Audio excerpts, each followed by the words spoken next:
Hi, welcome to another exciting edition of Hardfire TV, libertarian issues in focus on Brooklyn Free Speech Television. My name is Derek Sacerdote. Hi, Derek. I'm Cameron Weber.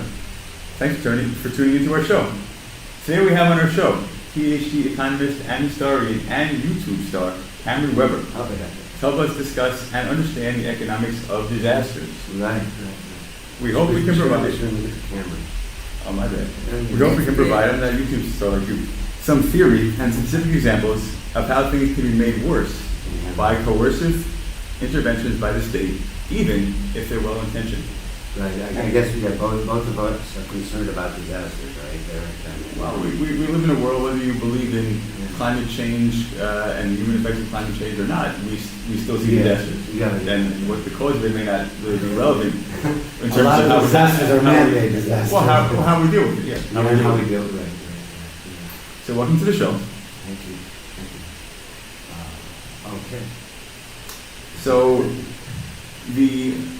Oh yeah, we're going to talk about price gouging. So I can't tell you a story this morning. Yeah. So I made a Facebook post this morning. Price gouging. And I was. Should I write that on there? Price gouging. Yeah. Gouging. My issue, my question, my musing this morning was, if all the effort people spend trying to make laws to control prices, they were to redirect that effort to just finding ways to be able to afford the prices as they are. Yes. Well, how would it be? And then, of course, people came back with, well, that rationale justifies price gouging. Price gouging is, I assume, for example, like say there was a hurricane or a blackout, and you run to Walmart or Target, and water is $20 for a bottle. Exactly. Yeah, that's price gouging. So that's evil, or you have a different take? Price gouging comes from Aquinas' just price, where he said it's amoral or immoral, whatever, irreligious, wrong to non-Christian to raise prices when demand goes up during a disaster, during something like that. So we're gonna explore and unpack why there's nothing wrong with price gouging, and in fact why price gouging is necessary. Yes, I mean, you're the economist. What is how does price get set? Well, let's do that. Let's do this is where I need to get an eraser. Okay. Right. So we'll walk through the supply and demand of how prices are set. Very good. Start with the basics. So the first thing is we'll look at building supplies. You're talking about construction materials, for rebuilding homes. Exactly. Okay. Building supplies in New Orleans, Louisiana. We use that as an example. I used to live in New Orleans, and I saw the results of the training and all of that. Hurricane Katrina was in 2005. Yeah. 2005. You were Canada? No, I remember. I've been around a while. We've known each other 10 years. So here's the price and the quantity. This is a Cartesian plane. We're reducing given the greater values to two dimensions. So demand slows down because the price of the value willing to demand more of it. Obviously. So demand, in layman's terms, means what? All of these people are demanding building supplies. They want the stuff. Yeah, they want. Okay. They're willing and able to buy it. Okay. Supply. All these people are willing and able to supply. They meet in the marketplace, and now we're assuming, absent any government intervention, what happens in the emerged properties of the market? You get an optimal quantity and an optimal price, right? So there's no intervention. People interact. There's no coercion right there. There's two types of human relations: coercive and voluntary. So now you have a voluntary relationship in the market in New Orleans for building supplies. Everybody who wants building supplies is able to get them when and where they want them and need them. So are you saying that in this organic system, everyone can afford what they want? Is that what you're saying? No. Oh, boy, yeah, you're not getting philosophical. No, I'm just. Well, the way economists describe it is willing and able. Okay. So you enter the market because you're willing and able. Those with the resources. Those who have the resources. So naturally, some would not be able to purchase. exactly. Oh, okay, just to make sure we understand. Yeah, they'd probably be renting, which is another different situation. So, as an economist, Yeah, if you're looking at it from government intervention perspective, yeah. and let's say there was a hurricane. Okay, good. Okay. Let's walk A this hurricane through. occurs, okay, a hurricane occurs, Yeah. and large parts of the city need major reconstruction. Right. So here we are in New Orleans, 2005. Okay. Now the hurricane hits. What happens to the demand for buildings? I would think that it would go, more people would want the material, Exactly. right? Exactly. So what happens is, the hurricane hits, so more people demand building supplies. I'm noticing that the intersection point is at a higher price. Exactly. Should I raise my hand? Is at a higher price? No, we're doing this so Okay. you don't, so Okay. so we don't. There's no other students. So the intersection point is at a high price. Oh, the minute you So, start doing this, it'll be some back. now- Right, so go right there. So now you'll see what happens is the hurricane hits, demand shifts out, and so now people demand more building supplies, so now the price goes up and the quantity goes out, right? And so this is seen as price gouging, Yeah. taking advantage of people while they're down, raising the price, when in fact it's not them raising the price, it's supply and demand needing to raise the price. So Price gouging. if I'm understanding correctly, now I'm speaking as a layperson. Yeah. A layperson would see the store as, oh, I want to make more profit because Yeah. people want this more, I can get more out of them, Yeah, let me make exactly. more profit. Yeah. Now, what you're saying alternatively is the organic market forces, Yeah. that sets the appropriate price. That sets the It's appropriate it's not price. anything about, I want more, I can get more, it's the market. Supply and demand The needing market naturally sets the price. allocating the resources to those who need it when and where they need it. Now they're able to get rebuild their homes and get the buildings, but the price goes up. And that's seen by politicians who want to be seen as controlling everything and creating fear and improving their lives. That's seen as a bad thing, the price going up during a disaster. But that's just the short term. Let me show you the long Okay. term. Now what happens is, let's say that you're in New Orleans, Louisiana, and the price goes up, and so now you're in Biloxi, Mississippi. You, Derek, are in Biloxi, Mississippi. You have buildings. So now you have building supplies. You're in Biloxi, Mississippi. You realize the price has gone up in New Orleans, so now you're going to go there and sell the stuff. So me as a retailer or wholesaler, As an entrepreneur. I'm going to transport building supplies to a place, because I see they're getting The prices is higher there. $20 for a 2x4, I'm going to transport 2x4s Yeah. to that place. Yeah, Now, exactly. once I get there, Uh-huh. are the prices going to stay quite as high? Because now a bunch of No. guys are driving in with 2x4s? No, exactly. So now Oh, what okay. happens is the supply shifts out. So in the first instance, the price goes up, and that's what politicians see. They see in the first instance, short term. But we're concerned with the long term, disaster. It takes a while to rebuild, right? So the supply shifts out. So what happens, now you're getting even more building supplies. And you're back down to the price, back to the original price. So as people are drawn to profit of price gouging, as we call it, Yeah, price caps. that actually brings more supplies to the Yeah. market and undoes the price gouging. Yeah, well, Okay. we're using price gouging in kind of a flippant. Well, yeah, I mean, for lack of a better term. Yeah, the price gouging. Yeah, right? we're talking to a broad audience here. Yeah, we could be obvious and say, price gouging is a good thing. So- But that's not necessarily what we mean. So can I put a straw man argument out, just as a question? Mhm. So now I'm a local politician, right? Okay. Um, You were. Well, I was trying to become one. So I'm a local politician. I'm in office, city council in some city that was hit by some disaster, and I go out there, you know, with my windbreaker after the storm, tell everybody to Your FEMA. yeah, tell Your everybody FEMA. to be safe and stay off the roads and make sure and check on the elderly. And I'm also going to say we're putting in We're locking checks. down the city. We're putting in checks, and we're making sure that the major retailers, which are still open, Oh, are not price gouging. Oh, yeah. Am I? What is wrong with my Wait, doing that? let's go back. Let's cover Back price a gouging. step? Yeah, Oh, yeah, okay. let's take a step back. So there you are with your Right.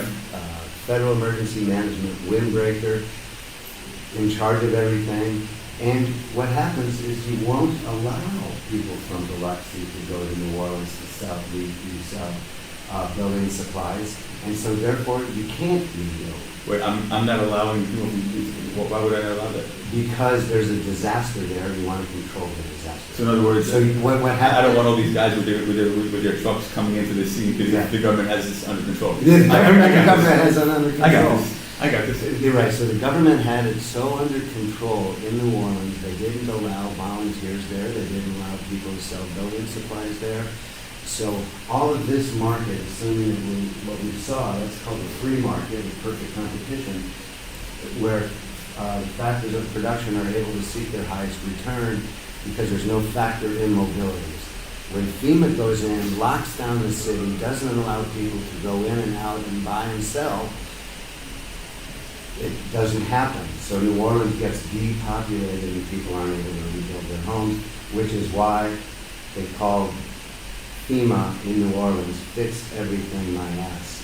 I was down there shortly after Katrina and I bought a t-shirt that says, FEMA, New Orleans, Bourbon Street, fix everything my ass. But now, of course, some people will see that, Yeah. and they might wear the same slogan as you or me, but they might think something completely different. They may think they should do more. They simply were not effective enough. Yeah. It was mismanaged. It's not, they shouldn't do anything, but Sure. but they should be more active. Right, if the government program doesn't work, then just throw more money Do at it. do better. Yeah. Throw more So money they at may it. take the opposite tack. Exactly.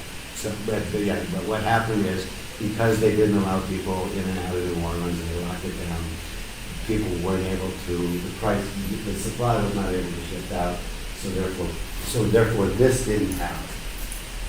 This part didn't happen. Right? Well, I'm thinking in a So that's why New Orleans, in a regulated market. I mean, that's why New Orleans. you know, if let's say for example, the disaster was so severe that like the major retailers like say Home Depot and Walmart were not operating in the area. They were actually damaged. They couldn't operate. In a regular regulated market, I mean, would it even be legal for people to be bringing trucks in and selling the supplies over the truck? I don't think that would even be permitted in most of this country. So Exactly. how could that even happen? How could that even take place? How could the market really compensate? Well, you would think that during an emergency situation, you would allow that the rulemakers would allow that to happen. It seems like they would enforce the rules more during those situations.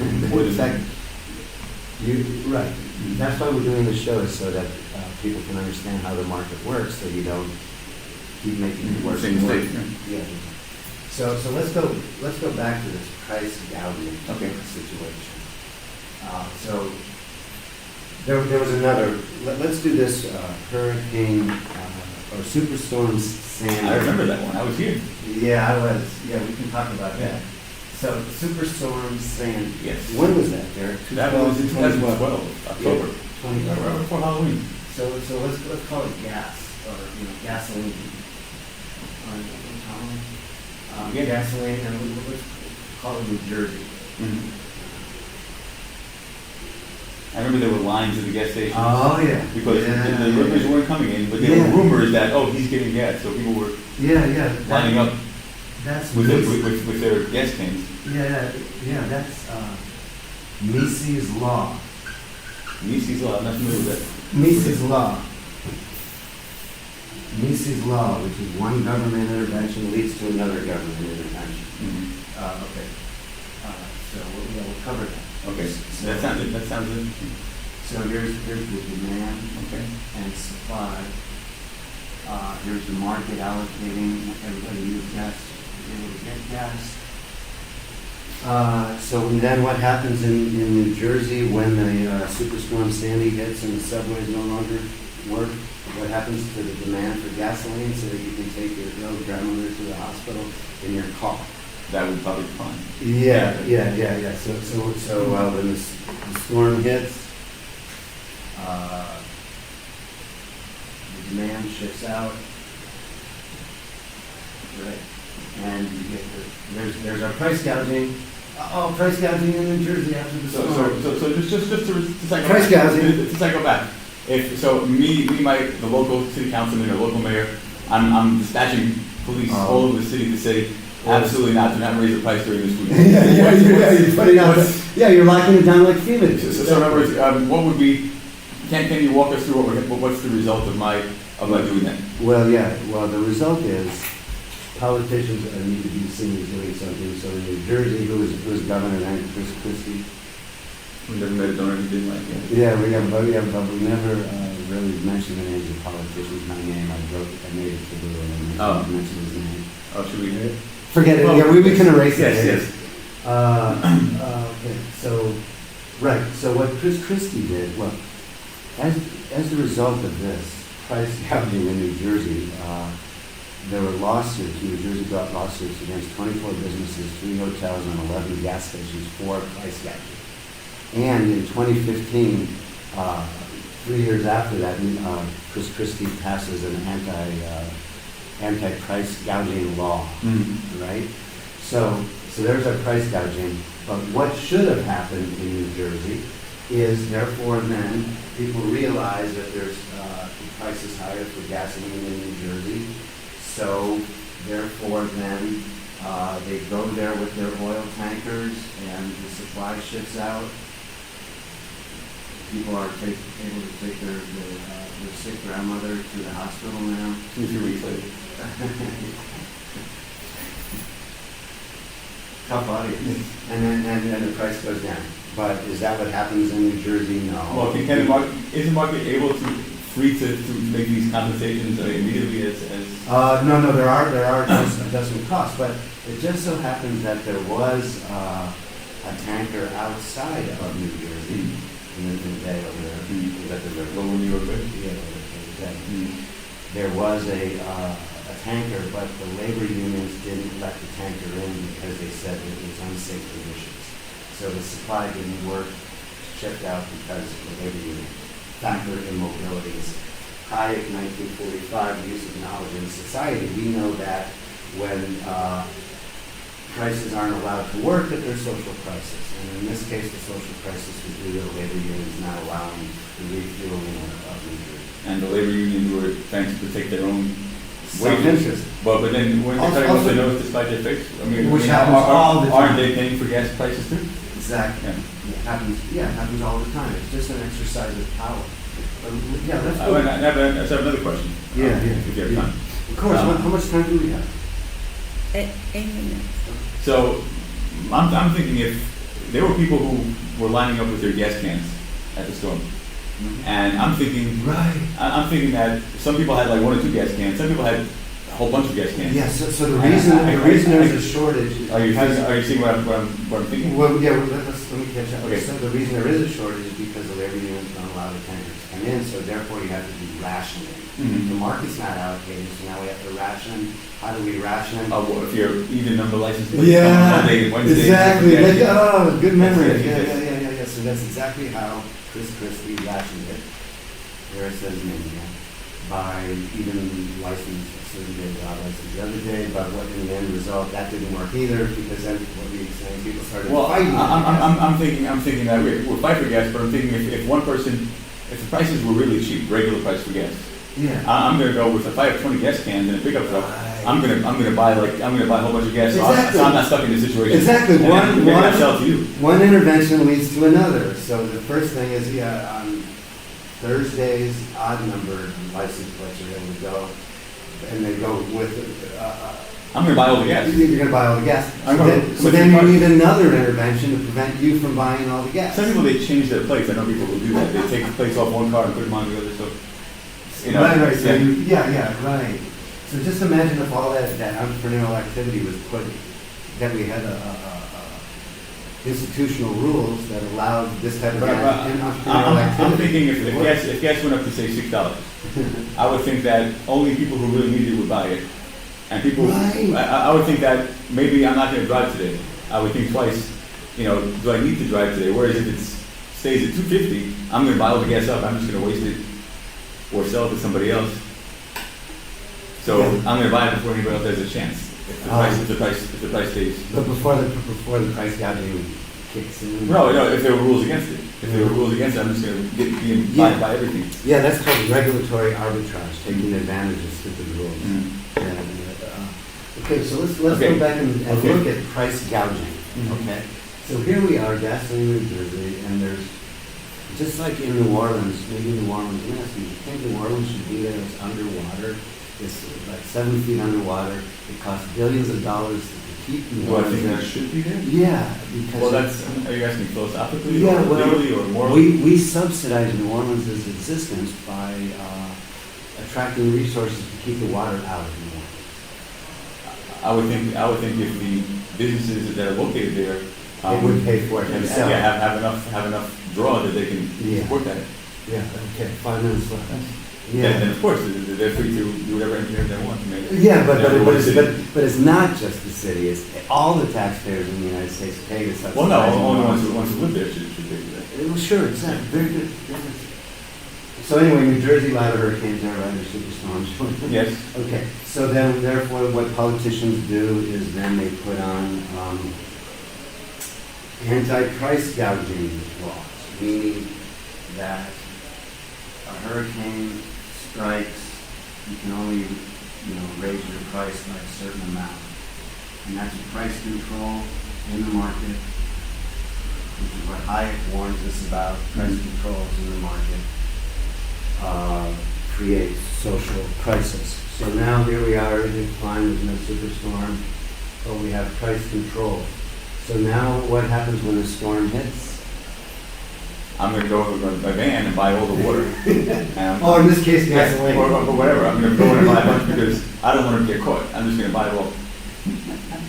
And then Right, so Derek's buying all of the, price control gasoline. Derek's buying all the price control gasoline so that he can then sell it at a profit to those who need it more than he does. And then you might come with your emergency and you won't have any. Yeah. Yes. Okay, however, now, the problem is that because there's a price ceiling on gasoline, the suppliers are only willing to supply this much. In other words, there's no pull to me to step up production or delivery because I'm only making $2.50 a gallon, so it's. Assuming you're following the law. Yeah. This is assumes everyone follows the law, Yeah. which of course it doesn't, and it leads to violence at the gas. Yeah. So now you have the price control in the market for gasoline, preventing, so now only legal suppliers are only willing to supply this much. People demand this much, right? Mhm.